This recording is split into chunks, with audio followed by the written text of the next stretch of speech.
आज हम लोग स्टैक के इस लेक्चर में इस बात के ऊपर चर्चा करेंगे कि क्या स्टैक में ओवरफ्लो की प्रॉब्लम को मिनिमाइज किया जा सकता है या नहीं। चलिए, तो एजेंडा क्या है?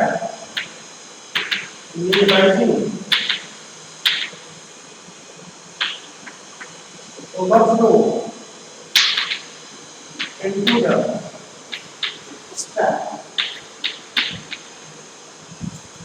अब हम लोगों ने देखा कि स्टैक को मेंटेन करने के दो तरीके हैं, कंटीन्यूअस मेमोरी एलोकेशन और दूसरा क्या है? दूसरा है नॉन कंटीन्यूअस मेमोरी एलोकेशन। तो जब हम लोग कंटीन्यूअस मेमोरी एलोकेशन की बात कर रहे हैं तो we are simply talking about array. और जब बात एरे की हुई तो हम लोगों को पता है कि once array is created we can not resize. एक बार एरे को बना लिया गया, हम एरे की साइज को ना बढ़ा सकते हैं ना कम। ठीक है, देखिए जब हम लोग नॉन कंटीन्यूअस मेमोरी की बात करेंगे तो हम लोग बात करेंगे कि इम्प्लीमेंटेशन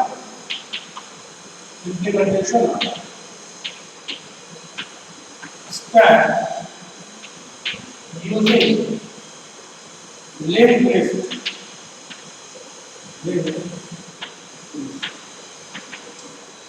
जब हम लोग लिंक्ड लिस्ट की बात करें तो हमारे लिंक्ड लिस्ट की साइज कितनी बड़ी हो सकती है, ये इस बात के ऊपर निर्भर करेगा कि हमारे कंप्यूटर के पास फिजिकल मेमोरी, यानी ये जो दूसरा वाला केस अगर मैं ये कहूँ कि space available to the stack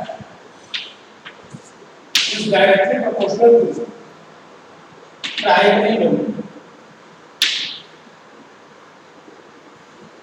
या दूसरे शब्दों में मैं ये ऐसे कुछ कहूँ कि capacity is directly proportional to क्या? जो प्राइमरी मेमोरी। ओवरफ्लो जल्दी होगा, कब जल्दी होगा? जब कैपेसिटी कम है। कैपेसिटी जब कम होगी तो स्टैक में ओवरफ्लो की स्टेट हमको जल्दी होगी। लेकिन हम ये बोल रहे हैं कि एरे को इम्प्लीमेंट करने के दो यूजिंग एरे यूजिंग। और जब हम लोग इंग्लिश की बात करेंगे तो यहाँ पे ओवरफ्लो जो है उतनी जल्दी नहीं आएगा जितनी जल्दी हमको कहाँ पर एरे में मिलेगा। क्यों? क्योंकि एरे के साथ दिक्कत ये है कि एरे की जो साइज, अगर एक बार हमने एरे को क्रिएट कर लिया तो हम एरे को न तो घटा सकते हैं न तो बढ़ा सकते हैं। क्लियर? चलिए, अब जो हम लोगों को कुछ ऐसा मैकेनिज्म डेवलप करना होगा जो स्टैक का इम्प्लीमेंटेशन जब एरे में हो तो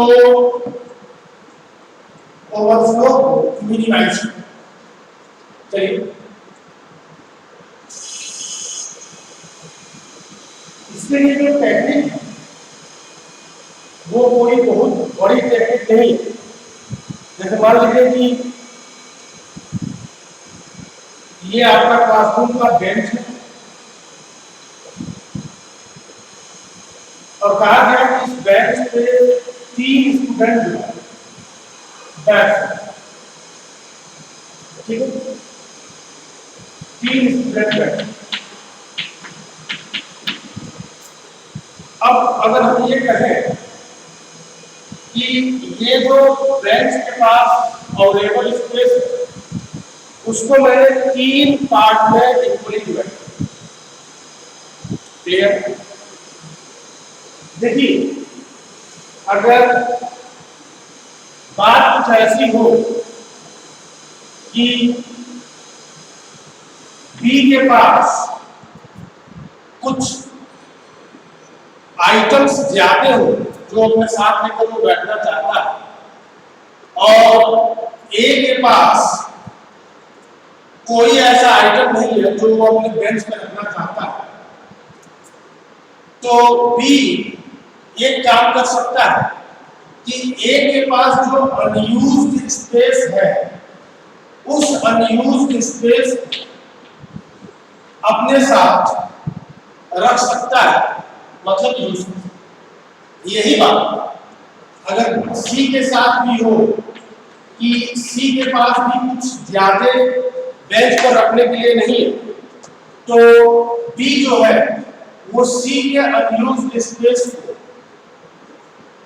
यूज कर सकते। इस केस में अगर आप देखें तो बी के पास इस बात का प्रिविलेज है, इस बात के ऑप्शन है कि बी ए का स्पेस यूज कर सकता है, बी सी का स्पेस भी यूज कर सकता है। और कैसा स्पेस यूज होगा? जो स्पेस ए यूज नहीं कर रहा होगा, जो स्पेस सी यूज नहीं कर रहा होगा, उन अनयूज्ड स्पेस को हमारा बी क्या कर सकता है? यूज। चलिए, इसमें कोई बहुत बड़ा रॉकेट साइंस नहीं है। हम लोग के डेली लाइफ में भी ऐसे सर्कमस्टेंसेस आते हैं, ऐसी परिस्थितियाँ आती है जहाँ पे हम लोग कहते हैं कि हमारे पास सामान कम है तो तुम्हारी थोड़ी सी जगह जो है हम ले लेते हैं क्योंकि मेरे पास सामान कुछ है। ठीक है, तो एक म्यूचुअल अंडरस्टैंडिंग है जिसके अकॉर्डिंग जो है ये काम होता है और दोनों लोग आराम से रह सकते। चलिए, मैं यहाँ पे जो एक एरे में ले रहा हूँ, एक एरे में और एरे की साइज मैं 10 रखता हूँ। 0 1 2 3 4 5 6 7 8 और हमने कहा कि ये जो एरे है इसकी साइज कितनी है? साइज स्क्वायर है। मैंने कहा कि मेरे पास दो स्टैक है, स्टैक ए और स्टैक बी। अब हम स्टैक ए और बी इस एरे के ऊपर मैप करा दें। तो हमने कहा कि जो भी स्पेस एरे के पास है उसको मैं स्टैक ए और बी में इक्वली में क्या करते हैं? डिस्ट्रीब्यूट कर। मैंने कहा दिस इज स्टैक ए और this is for stack B. मैंने कहा this is top A, this is top. पर हम लोगों ने देखा था कि टॉप पॉइंटर जो है वो हमेशा न्यूली इंसर्टेड आइटम के पॉइंटर होता है। अब स्टैक ए के पास 5 स्लॉट्स हैं और स्टैक बी के पास 5 स्लॉट है, स्टार्टिंग फ्रॉम 5 to 9 और स्टार्टिंग फ्रॉम 0 to। चलिए, अब प्रश्न ये उठता है कि हमारा स्टैक कैसे ग्रो करें? देखिए, तो दो तरीके से हमारा स्टैक ग्रो कर सकता है। स्टैक दो तरीके से इन सेम डायरेक्शन हमारा स्टैक ग्रो कर सकता है और दूसरा इन रिवर्स डायरेक्शन हमारा स्टैक। जब हम बोलेंगे सेम डायरेक्शन तो हो सकता है कि आप इस तरीके से समझें। तो देखिए, स्टैक हमारा ग्रो कर रहा है फ्रॉम राइट टू लेफ्ट। जब मैं बोल रहा हूँ कि स्टैक हमारा ग्रो कर रहा है फ्रॉम राइट टू लेफ्ट, तो यहाँ पे आपको एक बात समझनी होगी कि स्टैक का जो राइट एंड है, ये जो यहाँ पे हमारा स्टैक खत्म हो रहा है, तो ये जो राइट एंड है स्टैक ए का, ये जो राइट एंड है इसका स्टैक बी का, इसको हम लोग विजुलाइज करेंगे कि ये क्लोज्ड है और लेफ्ट एंड क्या है? ओपन। क्यों? क्योंकि हम लोगों ने पहले इस बात को देखा था कि अगर हमें एक स्टैक को विजुलाइज करना है तो हम स्टैक को कैसे विजुलाइज करते हैं, लाइक अ कंटेनर। और कंटेनर कैसा, जिसका एक एंड ओपन है, दूसरा एंड क्या है। तो देखिए यहाँ पर स्टैक हमारा ग्रो कर रहा है फ्रॉम राइट टू लेफ्ट। चलिए अगर हम लोग राइट टू लेफ्ट ग्रो कराएं या लेफ्ट टू राइट ग्रो कराएं तब क्या। देखिए दिक्कत ये होगी कि कोई एक स्टैक ही मेमोरी का, अनयूज्ड मेमोरी का यूज करता है। जैसे अगर मैंने कहा कि स्टैक हमारा ग्रो हो रहा है फ्रॉम राइट टू लेफ्ट, तो हमारे पास किस ऑप्शन है, किसके लिए ऑप्शन है, तो ऑप्शन है केवल और केवल स्टैक बी। स्टैक बी यहाँ तो ना खत्म होके यहाँ पे खत्म हो सकता है, यहाँ, लेकिन स्टैक ए इसके पास कोई ऑप्शन नहीं बचेगा। क्यों? क्योंकि हमारा जो एडेंशन है, हमने कहा कि जो लेफ्ट एंड है वो ओपन, तो लेफ्ट एंड ओपन है, मतलब राइट एंड क्या होगा। अब ये हमारा स्टैक ए जो है वो लेफ्ट में ग्रो करना है। इसी तरीके से अगर आप स्टैक को ग्रो कराओगे लेफ्ट टू राइट, तो अब बेनिफिट किसको मिलेगा, स्टैक ए को मिलेगा, यानी अगर हमारा स्टैक सेम डायरेक्शन में ग्रो कर रहा है तो केवल एक स्टैक को अनयूज्ड मेमोरी का फायदा मिलेगा, किसी दूसरे स्टैक को नहीं मिलेगा। चलिए अब हम लोग बात करते हैं कि हमारा जो स्टैक है वो दोनों डायरेक्शन में मूव करता है। तो अगर हमारा जो स्टैक है वो दोनों डायरेक्शन में अगर मूव कर रहा है तब क्या होगा, तब सीन कुछ ऐसे रिवर्स डायरेक्शन में मूव करेगा तो क्या होगा, तो हमारा स्टैक कैसे होगा। स्टैक ए के लिए जो फिक्स्ड एंड होगा वो 0 होगा और स्टैक बी के लिए जो फिक्स्ड एंड होगा वो लास्ट वाला है। यानी एरे के जो दोनों स्ट्रीम एंड है उनको अब हम लोग क्या देखेंगे, किस तरीके से देखेंगे, क्लोज्ड एंड के तरीके से देखेंगे। हमारा स्टैक ये लेफ्ट टू राइट ग्रो कर रहा है और हमारा stack B right to left grow कर रहा है। ये दोनों के ग्रो करने की जो डायरेक्शन है वो एक दूसरे के अपोजिट है, रिवर्स।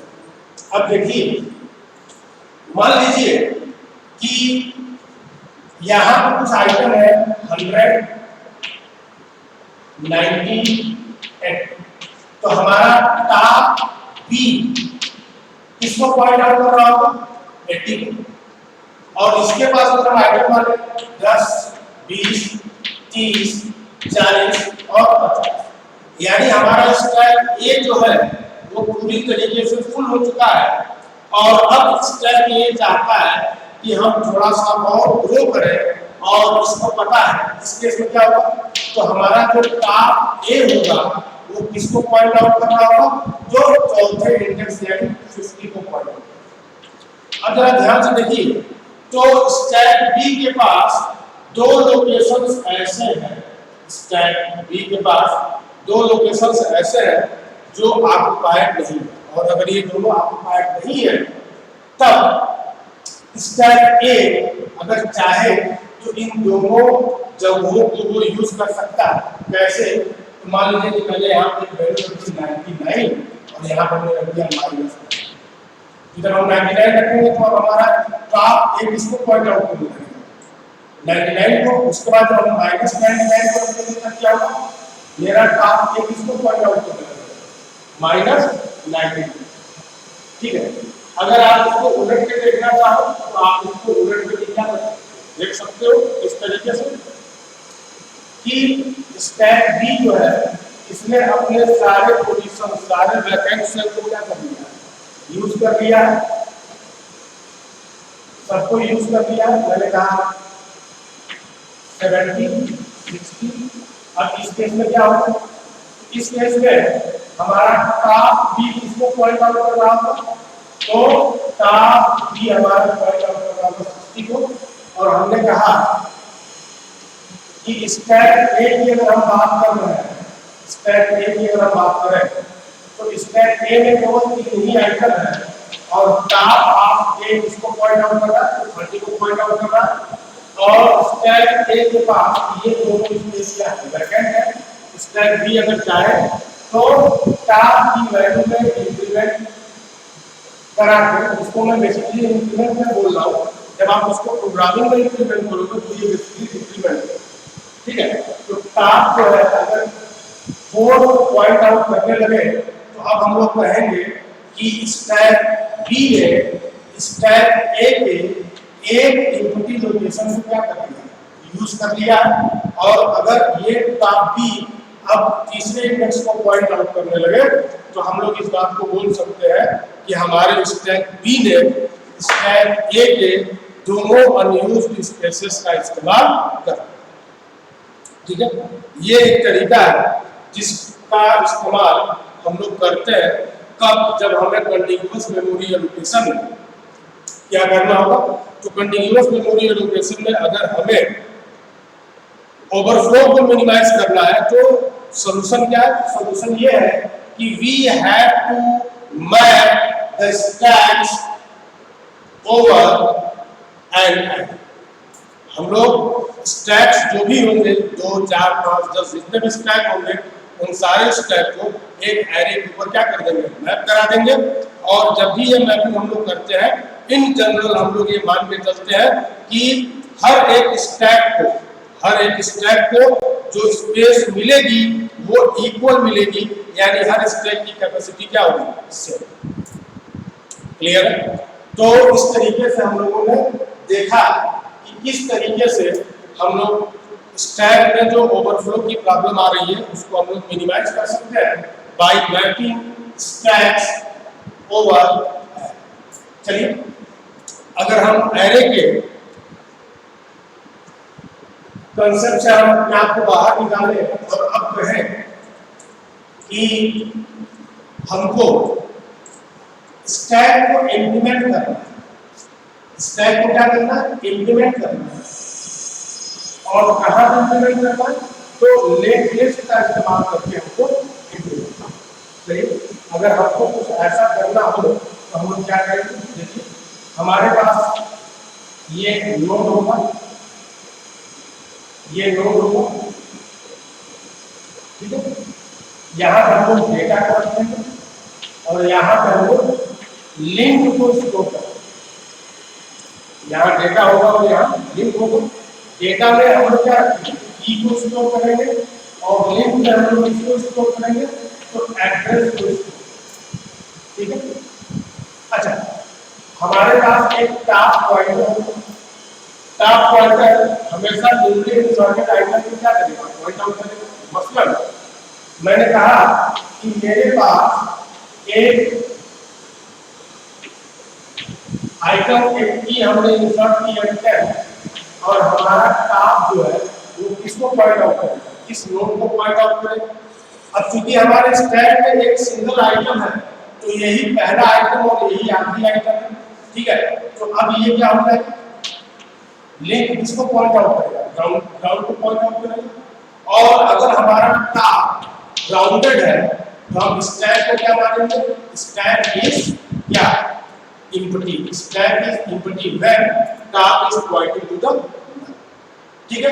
अभी हमारे पास एक सिंगल आइटम है 10 को कौन पॉइंट आउट कर रहा है, टॉप। इसका एड्रेस मान लेते हैं कि इसका एड्रेस है 1000, तो टॉप के पास कौन सा एड्रेस मौजूद होगा, तो पहले नोड का एड्रेस मौजूद होगा, दैट इज 1, ठीक है। चलिए अब हम इसी कंटिन्यूएशन में ये कर रहे हैं कि हम एक दूसरा नोड क्रिएट कर, चलिए मैंने यहाँ पे दूसरा नोड क्रिएट कर दिया और उसका वैल्यू डाली कौन सी,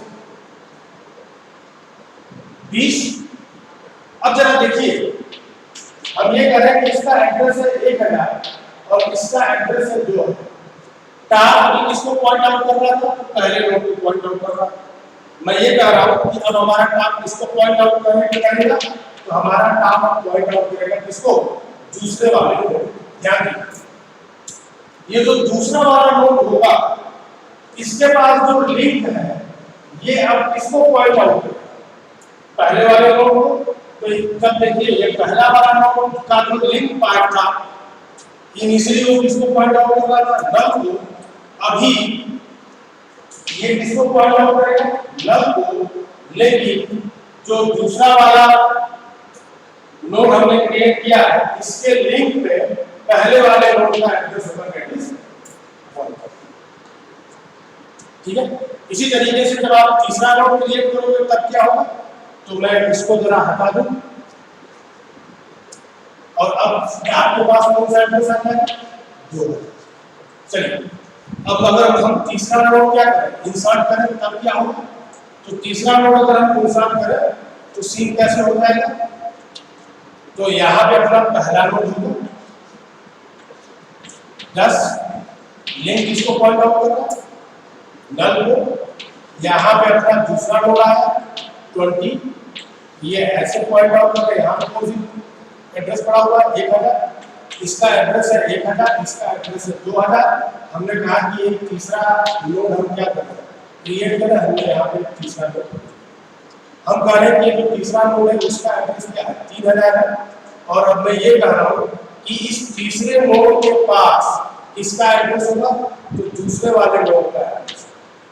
और टॉप किसको पॉइंट आउट कर रहा होगा, तो टॉप हमारे इस तीसरे नोड को पॉइंट आउट कर रहा होगा और इसका एड्रेस क्या होगा 3000। इस तरीके से देखिए तो हमारा स्टैक नीचे से ऊपर की तरफ ग्रो, नीचे से ऊपर की तरफ क्या कर रहा है, ग्रो कर रहा है। और अगर आपको मैं एक एग्जांपल दूं स्टैक का क्लासिकल एग्जांपल, तो आप लोग जब किसी शादी विवाह में जाते हैं तो वहाँ जो प्लेट रखी हुई होती है, तो कोई एक आदमी प्लेट को धो के रख रहा है, तो जो सबसे पहले प्लेट धोई गई है वो सबसे नीचे है और जो प्लेट सबसे लास्ट में धोई गई है वो प्लेट सबसे ऊपर है। चलिए जो पहले धुली प्लेट वो सबसे नीचे है, जो सबसे आखिरी में धुली वो प्लेट सबसे ऊपर है। और मजेदार बात क्या है, जब भी हम लोग प्लेट उठाते हैं तो जो प्लेट सबसे लास्ट में रखी गई है वही प्लेट सबसे पहले बाहर होती है। इसीलिए कहा गया कि हमारा जो स्टैक है वो last in first out principle के ऊपर बेस्ड है। इसी तरीके से आप एग्जांपल लीजिए, ब्रेड का पैकेट है, ब्रेड की पैकेजिंग हो रही है, जो सबसे पहला ब्रेड आएगा वो सबसे नीचे जाएगा और जो सबसे आखिरी में ब्रेड डाला जाएगा वो सबसे ऊपर रहेगा। उसके बाद हम लोग ब्रेड के पैकेट को क्या करते हैं, सील करते हैं। जब ब्रेड का पैकेट ओपन होगा तब क्या होगा, तब जो ब्रेड सबसे लास्ट में डाली गई थी वो ब्रेड सबसे पहले बाहर होगी, जो ब्रेड सबसे पहले डाली गई थी वो पैकेट से सबसे आखिर में बाहर होगी। लीफो प्रिंसिपल फॉलो होगा, लास्ट इन फर्स्ट। तो ये रिप्रेजेंटेशन होगा कब, जब हम लोग बात करेंगे ये representation of stack using named list. Clear है? तो आप लोग इसको बनाइए, ठीक है।